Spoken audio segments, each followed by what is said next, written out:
Welcome to episode 64 of the Sports Geek podcast. On this week's podcast, I catch up with Cote from the Golden State Warriors, chat about video, China, and Jimmy Fallon, and how the Danish Olympic Committee engage fans and sponsors through health. Welcome to the Sports Geek podcast, the podcast built for sports digital and sports business professionals.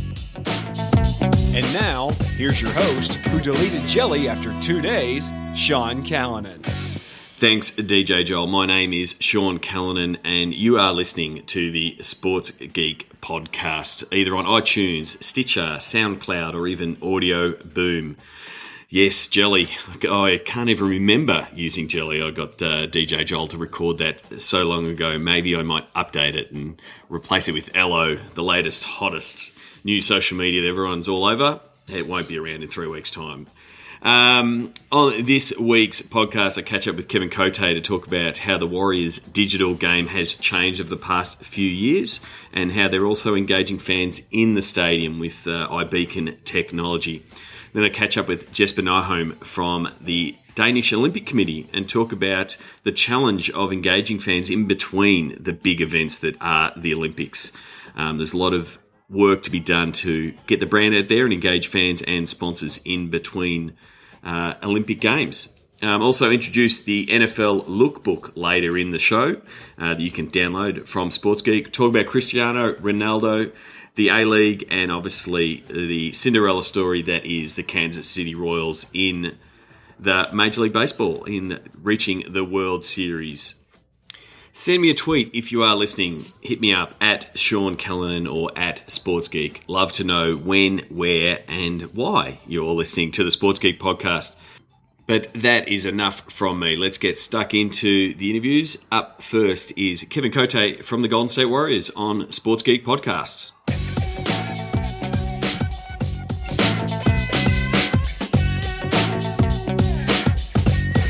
Very happy to welcome good mate of mine, Cote, Senior Director of Digital at the Golden State Warriors. Welcome to the Sports Geek podcast, Kevin. Thank you for having me. Excited to connect anytime I can connect with you, whether podcast or otherwise. It's always a happy occasion.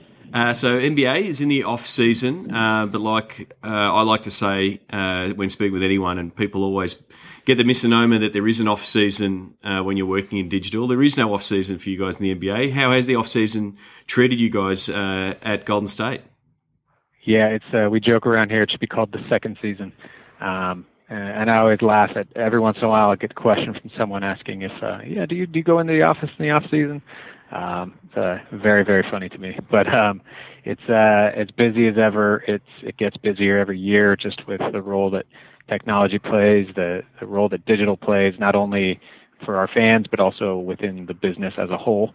Kind of touches every department and makes us more and more in demand. But at the same time, wouldn't have it any other way. It's much better than doing the same thing over and over every day. It's an evolving space and keeps us constantly on our toes. But this off season has been filled with planning for the season ahead, obviously, but a lot of evaluation of vendors and partners and those types of activations. Lots of content constantly throughout the off season. Everything from the draft to summer league to we hired a new coach. We have a new arena we're building in San Francisco, so plenty to keep us busy. It is really a second season because you can't just go into planning mode, which is what you would like to do. You'd like to have that downtime to say, how did this go? What do we want to plan next year? But you also have to keep feeding the machine of content because the fans still want it. They still expect the tweets to come out. They still expect content to hit Facebook. They still expect reviews and previews and that kind of stuff hitting the website because the NBA, like a lot of leagues, is trying to become that 12-month league and fill content all the way through. So it's a real balancing act in the off season because you are sort of serving two jobs. You're in that planning mode and content driving mode as well. Yeah, most definitely. This is actually going to be my 11th season coming up, which more so than anything makes me feel old. But it also makes me realize, how far we've evolved. We're 11 years ago, we weren't really our own media content company, but now we definitely are, and digital plays a big role in that. And like you said, the NBA has become a 12-month league, and with that, we've become a 12-month business in terms of content, but that's great. That's an opportunity. It's something that we embrace. We always hope our season goes later and later each year, and we're lucky enough to have a team right now that is on the upswing. I've definitely been in the organization long enough to where it ended in mid-April every year, and that was a given. But that's no longer the case, and we're lucky for that. But there's just constant interest from fans, and again, we're lucky. We're in sports. We have fans. We don't have customers, and feeding that hunger is our job. But it's also a lot of fun. So you were saying there about the change in on-court fortunes, and winning is always a great formula for success, but it's one of the components.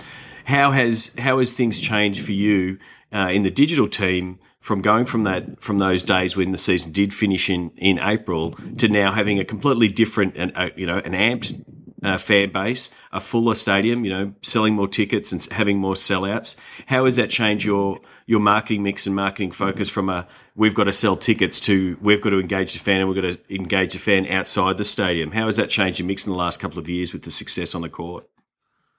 Yeah, it's changed and it hasn't changed. It hasn't changed in the fact that we've always had an incredible fan base. Even the years we were losing, we had sellouts most nights, and our fans are kind of known for how passionate they are, and well deservedly. They're an incredible base that we're fortunate to have.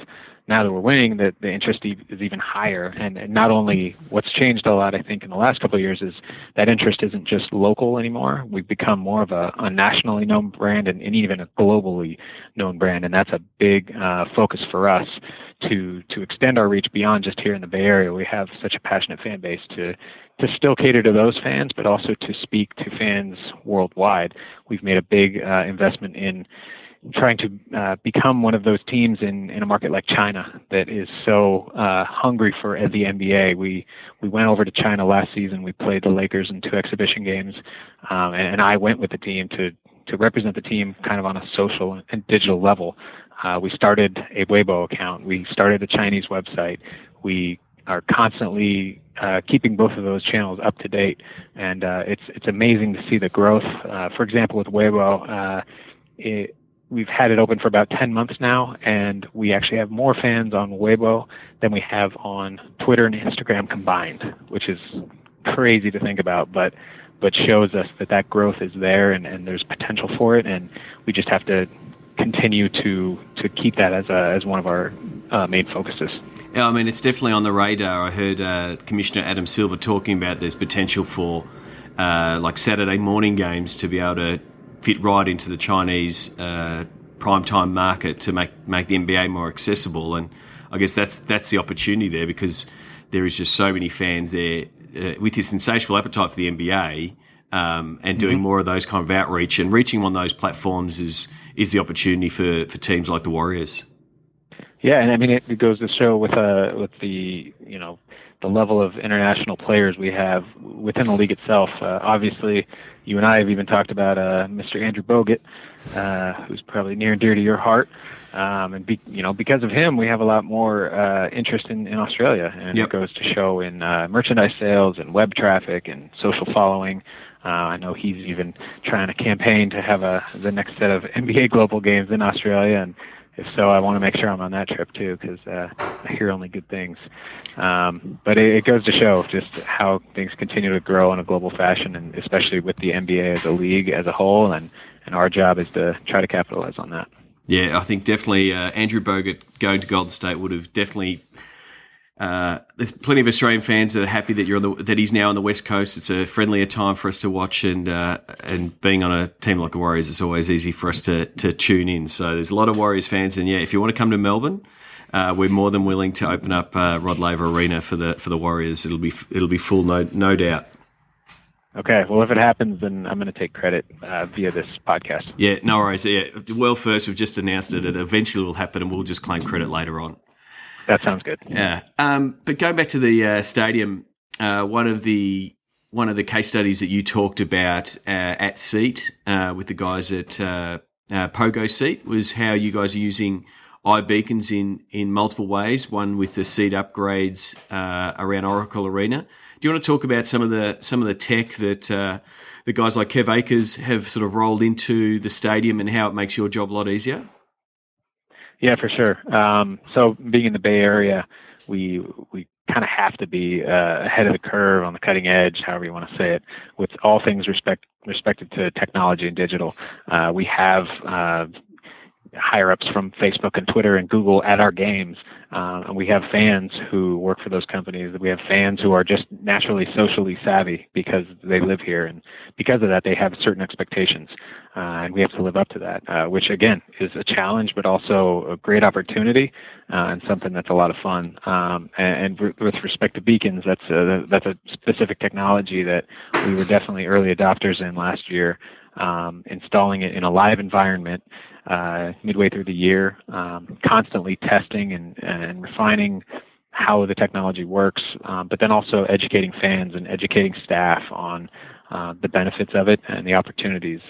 And for fans, we really narrowed it down when the playoffs came to 3 main activations and usages of the beacons that were both beneficial to fans, but also help drive the business, because that's always what we're measured against.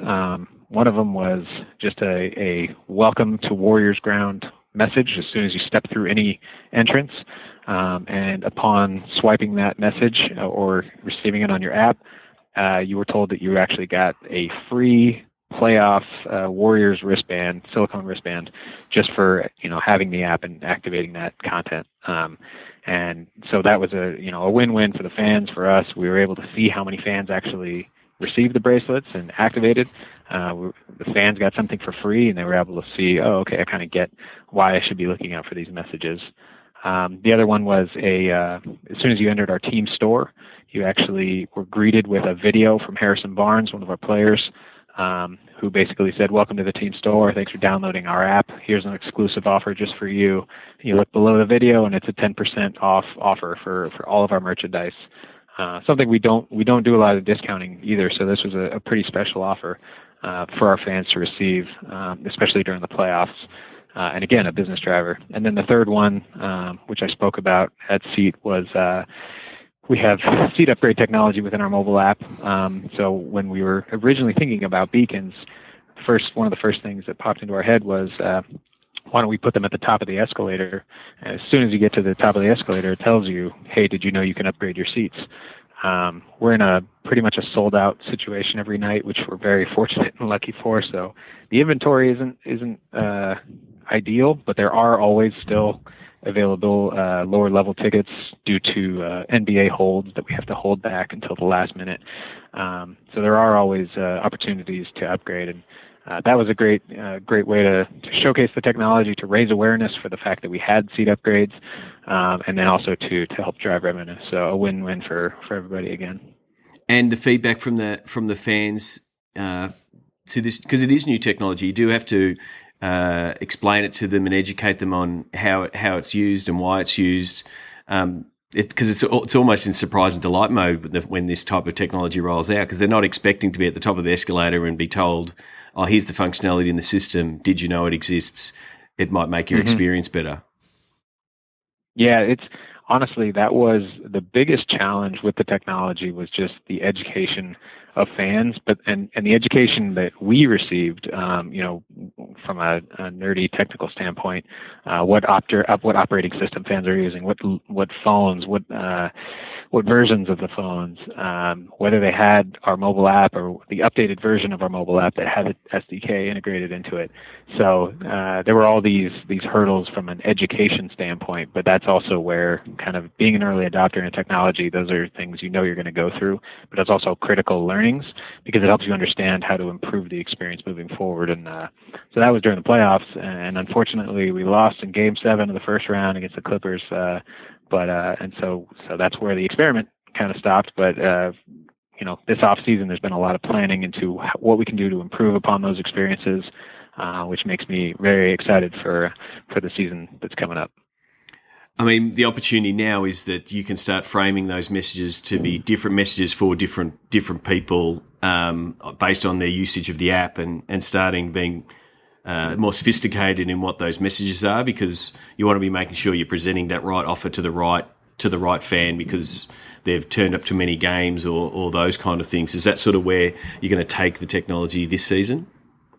Exactly. That's the hope, is that we get even more sophisticated, more granular in the level of the personal approach. And that's also really the benefit for the fan as well. For them, we're in the world of big data and making data-driven decisions, and that's definitely where we want to be. But you also have to make it worth the while of the fan. You have to. They don't want to be. It can't be a Big Brother approach, and it can't be inundating them with constant messaging. It has to make sense for them. Otherwise, they're either going to tune it out or they're going to delete your app. But so the goal is to incentivize, but then also to personalize. And that's where we want to be heading, and where we're thinking that the technology is definitely going to evolve over the next couple of years. From your team's point of view, from a digital point of view, and I'm looking at your LinkedIn, and it's always good to go back and look at someone's job titles as you started with e-marketing, and now it's digital. Do you want to take us through what your team looks like from a roles point of view, and who's in your team and what they're looking at, so people get a feel for how many people you've got involved to produce all this content from a social point of view and also from a digital point of view? Yeah, sure. And this was an easier answer maybe 5 years ago than it is now, just because there's so much digital is crossed into so many departments that we have input and collaboration with every department. Yep. But as far as who's tasked with the day-to-day tasks of digital, so I oversee all things related to web, social media, all things mobile, email marketing, and then with some collaboration in the video space as well. And those with those channels, minus video, there's basically 6 of us now who are looking at everything day to day, but also kind of helping with the innovation engine. We see it as kind of 2 different engines: the performance engine, which is all the day-to-day tasks associated with all things digital, and the innovation engine of how we're improving upon things looking forward, how we're experimenting and trying different things out. And luckily, we have that sort of buy-in from our ownership and from our executive level that we need to be, testing things out, innovating, and not being afraid to fail. And that's something I know we're extremely lucky to have that sort of buy-in, because you need that, if you're going to try to innovate in these ways. But to your original question there, including myself, there's 6 of us kind of tasked with handling all those responsibilities, with input from every other department and help from every other department. But then for us, it's also having an understanding and an empathy for every organizational objective and how we can tie in and help with that. And the mix going forward is are you sort of following the path that a lot of leagues and teams are pushing more into video, and your fans wanting more and more of that video content? Yeah, most definitely. We actually just hired a brand new executive producer who was with the Giants for 14 years, and we're really excited to have him on board. His name's Paul Hodges.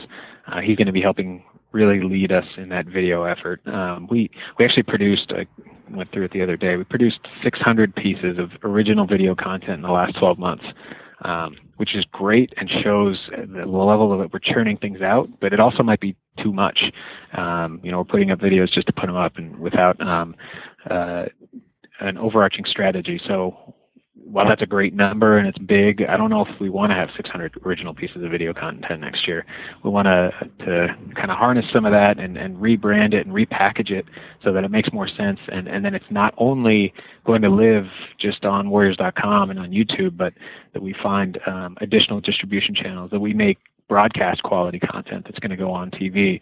We're exploring other ways to reach our fans, whether it's, again, in the United States or globally. And there are certain restrictions we face with the league, with our broadcasting partner, but so we work within those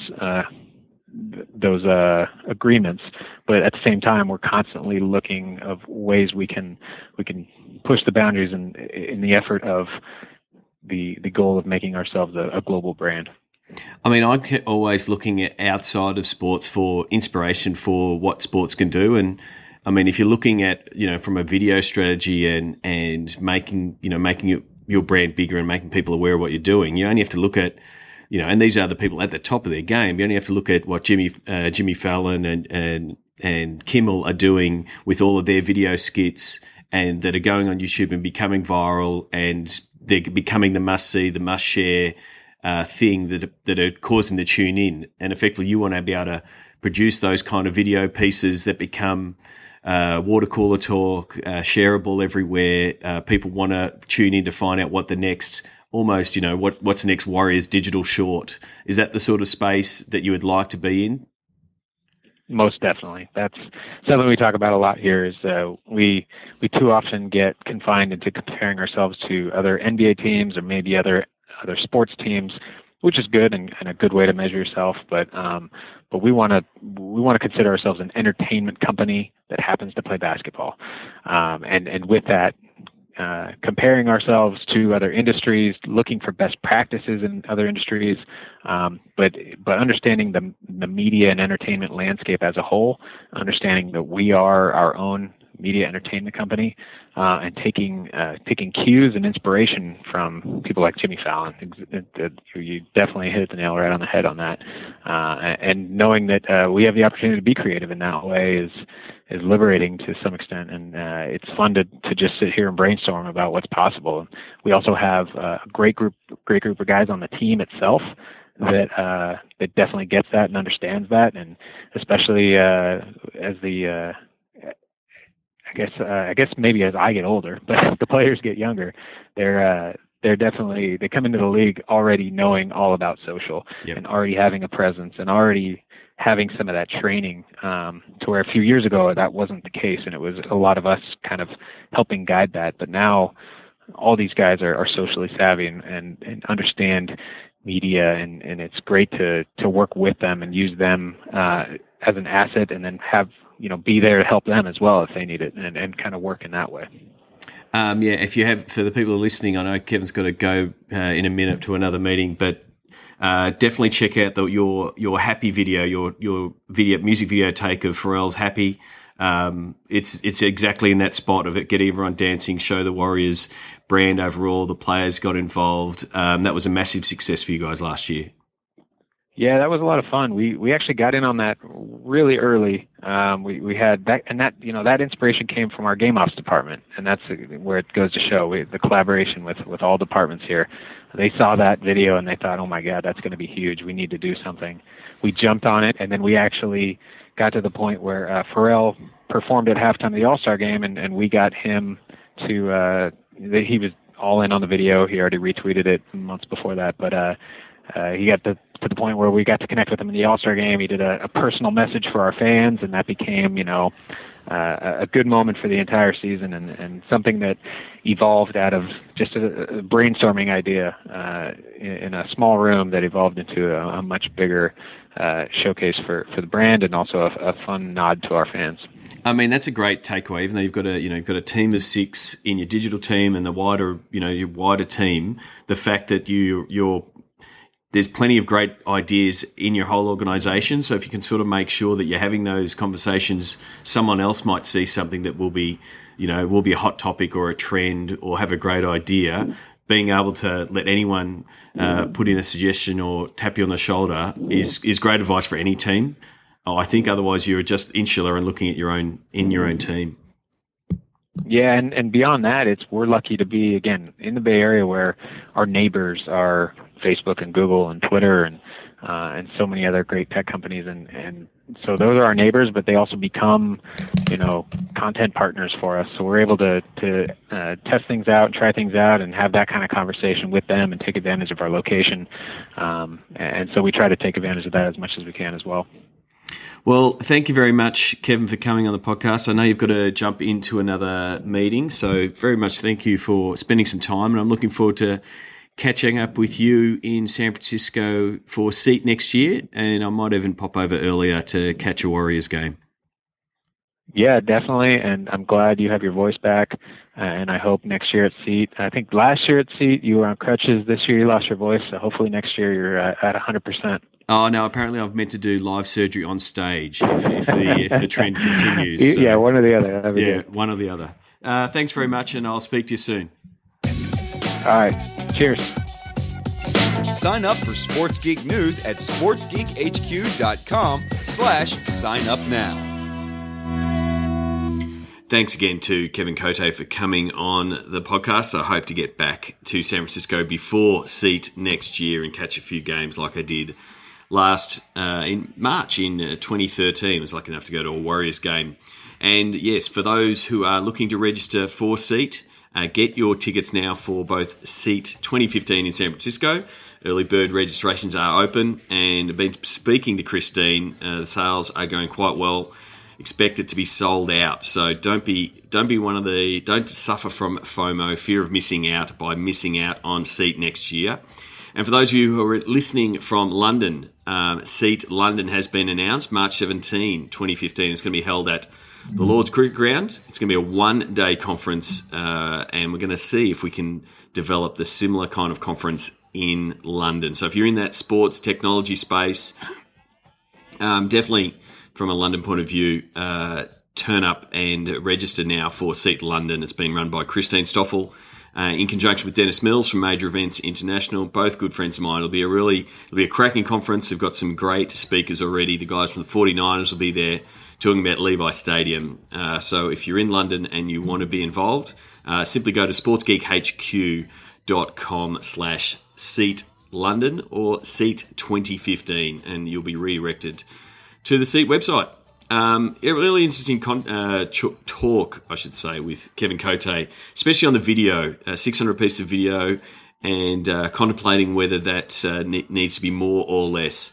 We're really doing a lot of content reviews now with our AFL and NRL clients, and it's really based around my keynote at Seat in Miami around who are you framing the content for, what are the results you're trying to get out of it, what commercialization opportunities are there in some of the content that you're producing.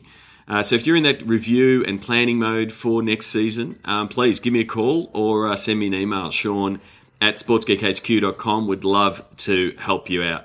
My next chat is with Jesper Nyholm from the Danish Olympic Committee. He's a fellow Seat steering committee member, and we talk about engaging fans in between Olympic Games. Very happy to welcome a good friend of mine and fellow member of the International Steering Committee of Seat, all the way from Denmark, Jesper Nyholm. Welcome to the Sports Geek podcast, mate. Oh, thank you, Sean. Thank you for having me. Well, first of all, we have been going backwards and forwards on the emails since Miami trying to organise this. We were meant to do this in Miami, but my lack of voice stopped me doing a few interviews. First of all, I want to get into what your role is and what you've been doing with the Danish Olympic Committee. Do you want to give us a little bit of history about your role and how your role has grown working with the Danish Olympic Committee? Yeah, sure. The Olympic Committee of Denmark is having a tough job getting sponsors because, the sponsor market has been in trouble, especially maybe in Europe. Yep. So we've, in the last 5 or 6 years, we've been exploring how digital could help us raise the money we need to create world-class athletes. And I have joined forces with the Olympic Committee, and because of the background I have within digital media, and try to be the guy promoting these activities and making more money for the committee. And so part of that, through the development, doing campaigns for sponsors and things like that, and we'll dive into some of the stuff you've done. But part of that is just this year you've effectively spun off a digital agency that is under the umbrella of Sport One Denmark, 7 Peaks. So effectively now you're running that and driving all the digital initiatives that the Olympic Committee has with sponsors. Exactly. Because there's such a gap between what we're doing commercially non-digital and digital, we decided to create an agency focusing exclusively on the digital part. And I'm in charge of that. As you said, 7 Peaks. We're aiming to make people peak 7 days a week with the knowledge the Olympic athletes and the staff behind the athletes they create. So that name, and I did not know that until you just said that. So that name really harks back to one of the questions that you put to me after Seat around, one of the big focus was game day, and everyone was talking about game day and engaging the fan on game day. How can we engage them on the way to the stadium? How can we engage them via mobile? But you posted a question back to me about heavier fan engagement in between games, and that's pretty much where that 7 Peaks piquing their interest. You can do it several ways, but piquing the fans' interest every day of the week, not just game day. That really has to be a focus for you guys. Being in the Olympic movement, you've got these big events every 2 years, but you've got this time that they're not super active in between. Is that sort of where that question came from? If I can get that question out the door. Yeah, exactly, Sean. Because when I attend Seat, I envy those guys so much. In basketball, they have like 80 games a season, and in baseball, even more.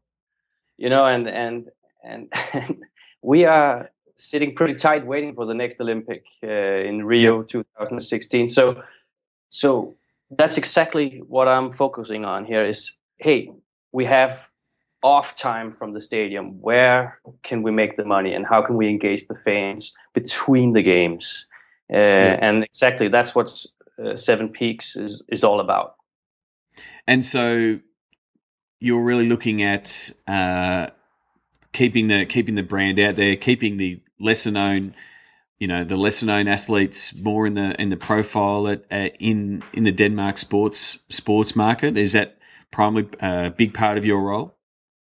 Exactly, because we're only like 6 million people in Denmark, and to produce world-class athletes and get sponsors interested in an event every second or 4 year, well, you need to be able to promote the athletes, the activities, and all the assets we have in sports in other ways than just focusing on the game.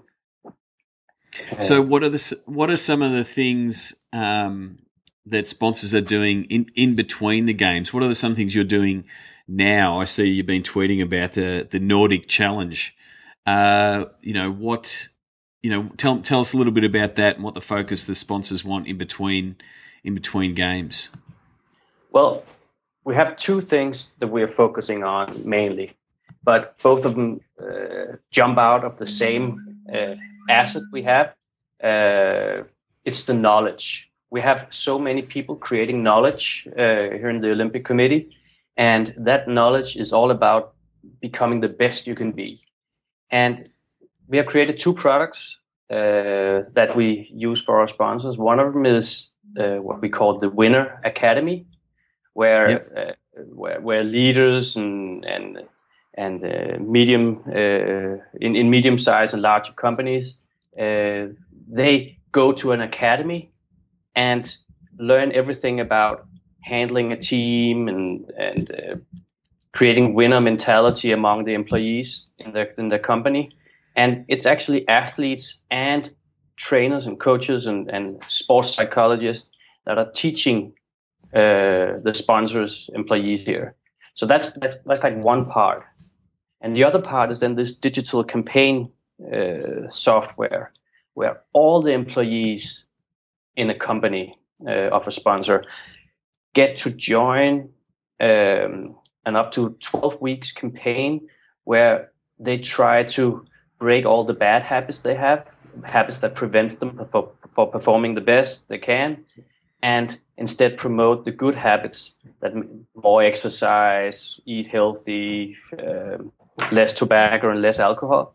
And as of now, we have, as we speak, 3 campaigns running. And one of them is the one you're talking about for Nestle, where 4 countries are competing against each other. The employees of Nestle in Denmark, Sweden, Norway, and Finland. They're actually competing about who can create the most health in 10 weeks. And this is all, yeah. And so is that in the sort of, you're tracking their activities? Are you using wearables or anything like that, or is it just a matter of them logging in and logging steps and predominant, those kind of things? Well, to begin with, everybody is tested. This is done by both a physical exam and also a questionnaire. And based on that questionnaire, everybody get an individual goal, point goal, a goal of points where they have to reach these points on an average every day throughout the campaign.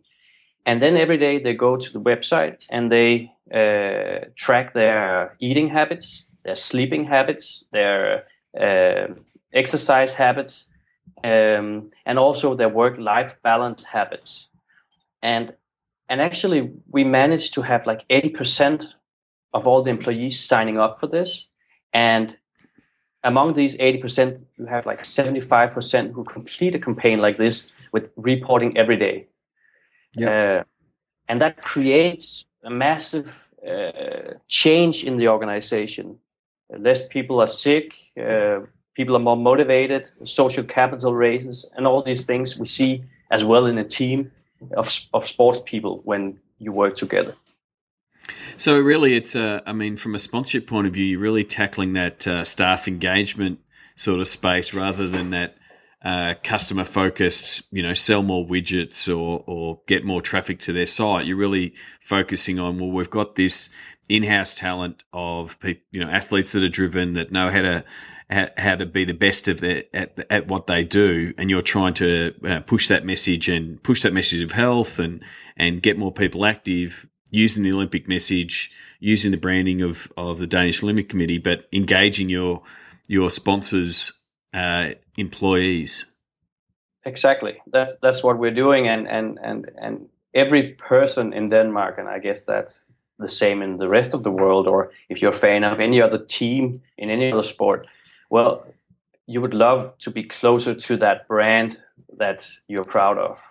I think that's really, really important. And I think there's a lot of, especially in the sponsorship game, of not realizing, a lot of the time the sponsor will come to you or come to a sports team really wanting to access your database and access your fans and sell them something. But I think there's a couple of times, and this is one of them, when you can flip the script, and rather than saying, let the sponsor mine your data, is to let you help them, and effectively, you can mine their data, and their data in this case is their staff, whether it's getting them engaged and getting them healthy or selling them tickets and those kind of things. It's a real important to realize that there's another database in that transaction. It's the one that the sponsor brings, and what value can you bring to their database, and not really always have it that one way, sell stuff to my fans sort of relationship. Yeah.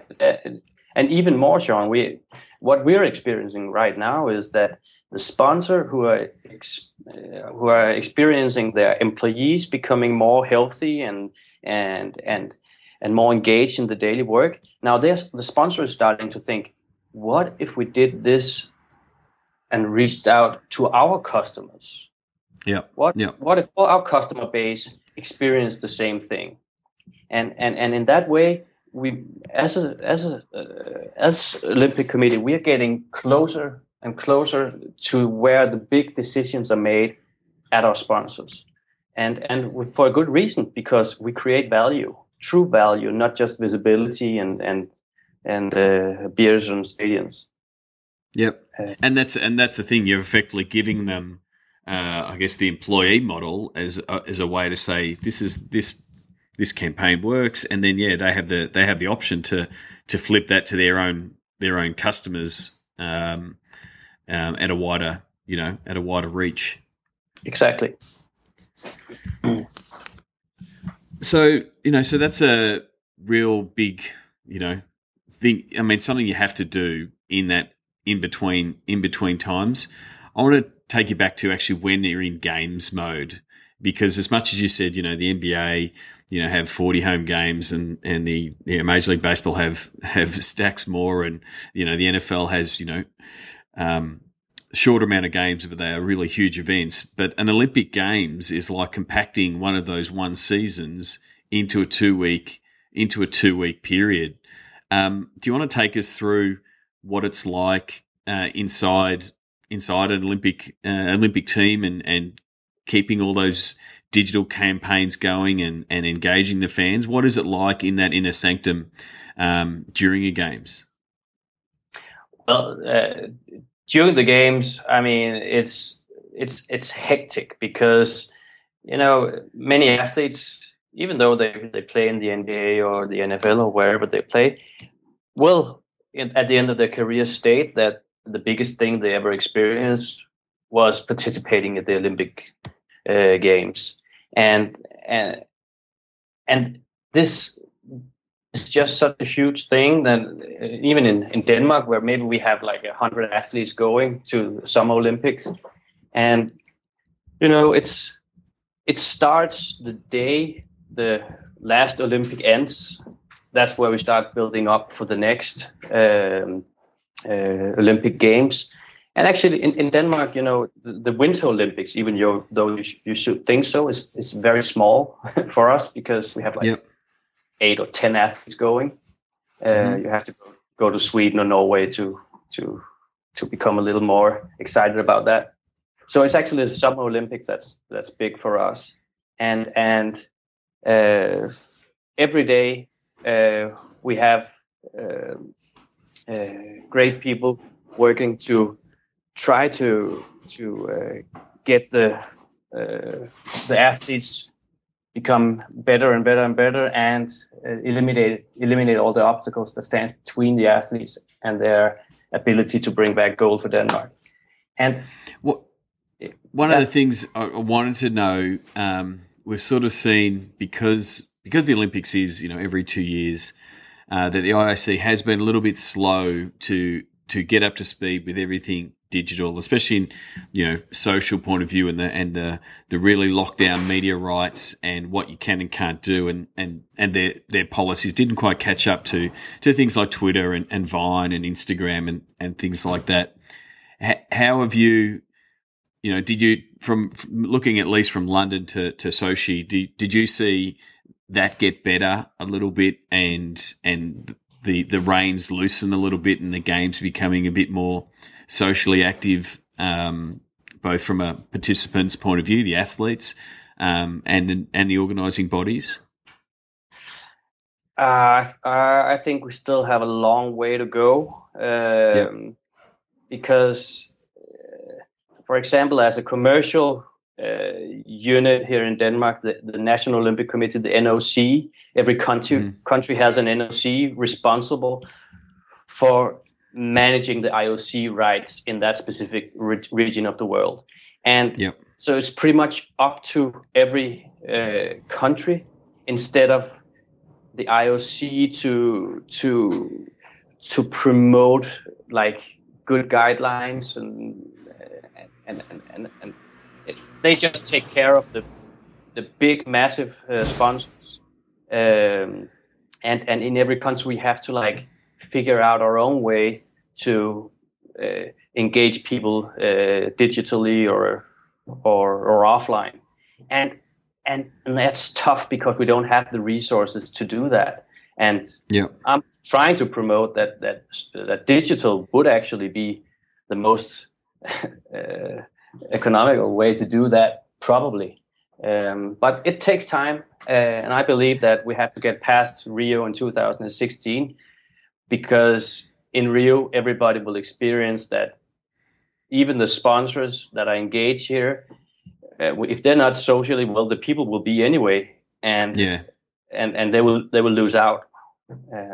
And the thing is, I mean, again, to use the football, whether it be the NFL or the Premier League or even the AFL here, unfortunately, the Olympic movement doesn't get that opportunity to go, let's try this week and see how it worked and change and tweak it and do something different, because you've got that you can't be making tactical changes throughout a 14, 16-day tournament. You've pretty much got to do all your planning, get ready to go, and yes, you can review how it went after it, but you can't be making those changes over a 6-month period to see how things went, which is primarily one of the reasons why, other than the IOC being a really large organisation and the fractures that there are because of the NOCs running things, it does make it very hard to be agile and nimble and up with the latest when you're only getting 2-week shot at something every 2 years.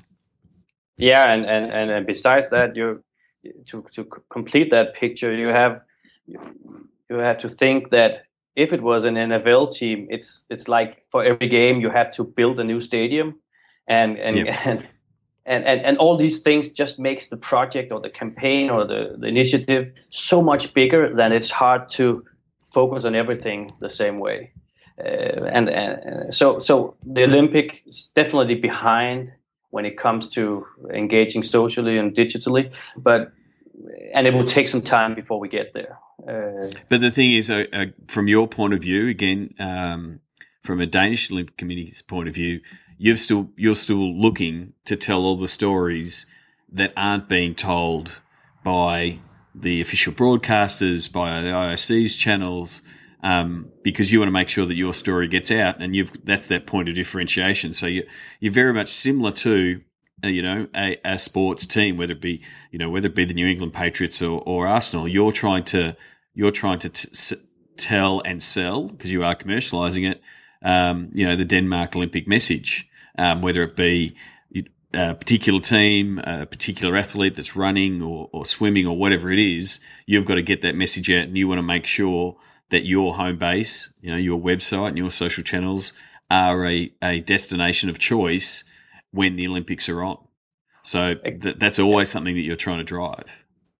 Exactly. And I guess every country will try to do the same thing. And it would be great if there was some kind of collaboration between, you could promote this even more with the benefits of everybody. Well, I mean, and yeah, that's the challenge, and I think getting like the stuff that you're doing and running the campaigns to build up that awareness of what you're doing is going to give you that run up to when the games come on, because I think the World Cup's a good example. The recent World Cup in Brazil, like the world's attention literally turns on to those teams and those properties in the 2 or 3 weeks prior to that. So there's a really big window of making sure that the fans know what you are, what you provide, what kind of levels of content and service and response you can provide. Because once it's on, there's going to be such a flood of information from media partners and bloggers and fans that it does become very cluttered. Yeah.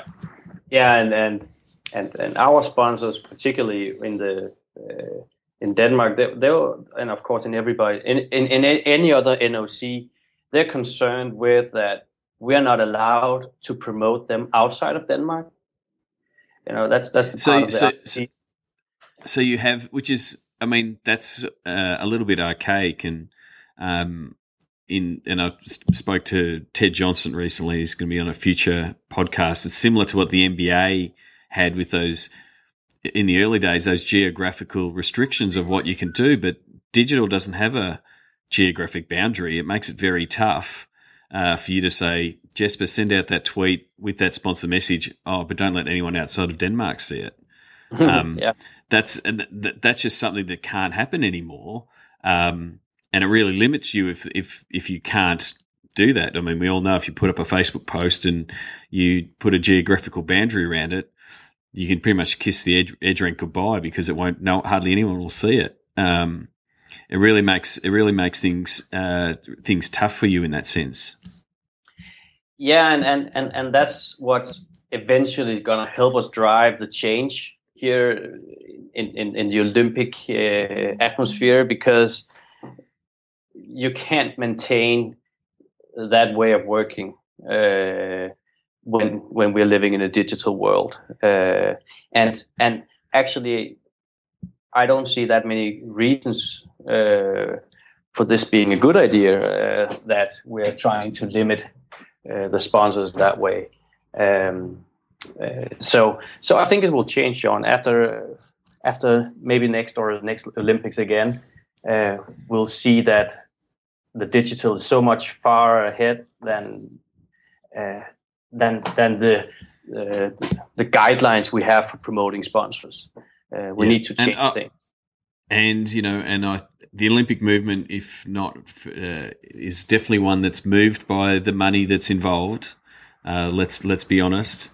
So I think as more partners get involved and want to be doing promotions on digital, and that money, if we look at Oscar's Ugaz's pie representing where the money is coming into sport, as digital's slice of that pie gets a little bit wider. I mean, the money for TV for the Olympics is always going to be big. The sponsorship money is always going to be big. Ticketing is always an issue in getting those sales. But as the pie for digital grows, I think that's when those kind of restrictions will start to loosen up, because it will become really a key commercial driver for the Olympic committees going forward, if they can work a way to produce great content and produce great campaigns for their sponsors. Then that's what they'll be pushing for, because it's their own platform, digital. It offers their own platform. They don't have to push it to another platform such as TV. Exactly, I totally agree. Well, Jesper, I'm very thankful that we finally did get to catch up. Looking forward to catching up with you next year at SEAT. I hope you'll be at San Francisco, and I hope I'll be able to talk to you this time. Yeah, that would be great. I'll be in charge of the morning run, so you also got to bring your running gear. Need help with your content? Book in for a content brainstorming session with Sports Geek now. Go to sportsgeekhq.com/work. Thanks again to Jesper for joining me on the podcast all the way from Denmark. Really interested the model that they've gone with the Danish Olympic Committee in setting up 7 Peaks. It's a little bit similar to MLB, Advanced Media, in setting up its own digital agency and funneling all the sponsors through that. I'd be interested to see if there's other sports and potentially organising bodies that follow that lead.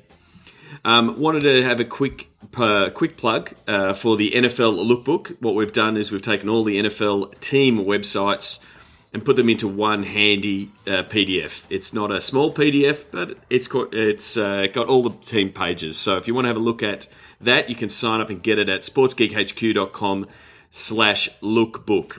If you're a Sports Geek News subscriber, you will get it in the next email. But if you can't wait, get it now. This week's Sounds of the Game comes from the Kansas City Royals, thanks to their Instagram, making the World Series. The 1-1 changeup. Fly ball, deep left. Gordon back. The wall. Did he catch? He did catch that ball. Alex Gordon. Router to third, fair ball. Moustakas across. And 29 years of frustration has ended. The Royals are going to the World Series. And I just love seeing the passion of the Royals fans and everything they're doing online. It's, again, a real good example, same as what we saw with the Rabbitohs. Make sure you're making the most of these opportunities and really pumping out the best content that you can that enables your fans to share it and get involved and be part of it and bring them into that inner circle. So keep an eye on what the Royals are doing, but also watch what the fans are doing and how you can adapt to that. Social media post of the week goes out to Cristiano Ronaldo, 100 million Facebook fans. He's now the second most followed or liked person on Facebook behind Shakira. That clock is telling me to get out of the podcast and let you guys get back to your lives. This episode show notes are at sportsgeekhq.com/64. You can pretty much get every single episode by just putting the number after sportsgeekhq.com. Check out the previous guests, Mark Cuban, Peter Stringer, Richard Clark, guests from around the world. Please, if you haven't listened to them, go back, tell me that you're listening to them. send me a tweet at Sean Callanan. And I've got a challenge. I'm going to run a bit of a competition. I haven't run it past my legal team. What I want you to do is tweet me a picture of your iTunes review. You can leave a review on the iTunes store. To get there, just go to sportsgeekhq.com/iTunes. It will take you to the iTunes store of your country. Take a snapshot of your iTunes review and tweet it to me. For the next 3 episodes, everyone who sends me a tweet with their iTunes review, you're going to go in the running, and I'm going to give away one of my Sports Geek t-shirts. You can either get the old school Detroit Pistons logo one that I gave to Ben Newton previously with a Facebook comp, or one with the Sports Geek logo, or maybe I might put up a few more Sports Geek t-shirt designs. But yeah, fun little competition. Pretty much I just want you to tell me where you're listening to it, when you're listening to it. This podcast is a slow burn, so it's not immediate. Thank you very much for listening. My name is Sean Callanan, and you've been listening to the Sports Geek podcast. One final shout out and a big congratulations to all the team at the A-League with a really successful launch of the A-League last week, and they've just recently broken through the 100,000 member barrier. So at the end of this podcast, a bonus sounds of the game with all the A-League goals from the first round of the A-League. So congrats to all the A-League guys, and keep an eye on the beautiful game. Check out which teams work with Sports Geek at sportsgeekhq.com/clients. Find all Sports Geek podcasts at sportsgeekhq.com/SGP. Send in your sounds of the game. Email Sean at sportsgeekhq.com. Thanks for listening to the Sports Geek Podcast.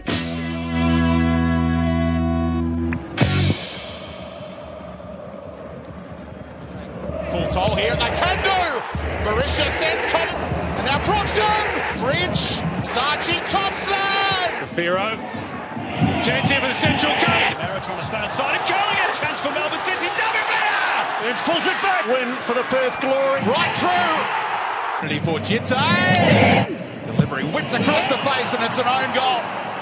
Adelaide United in front.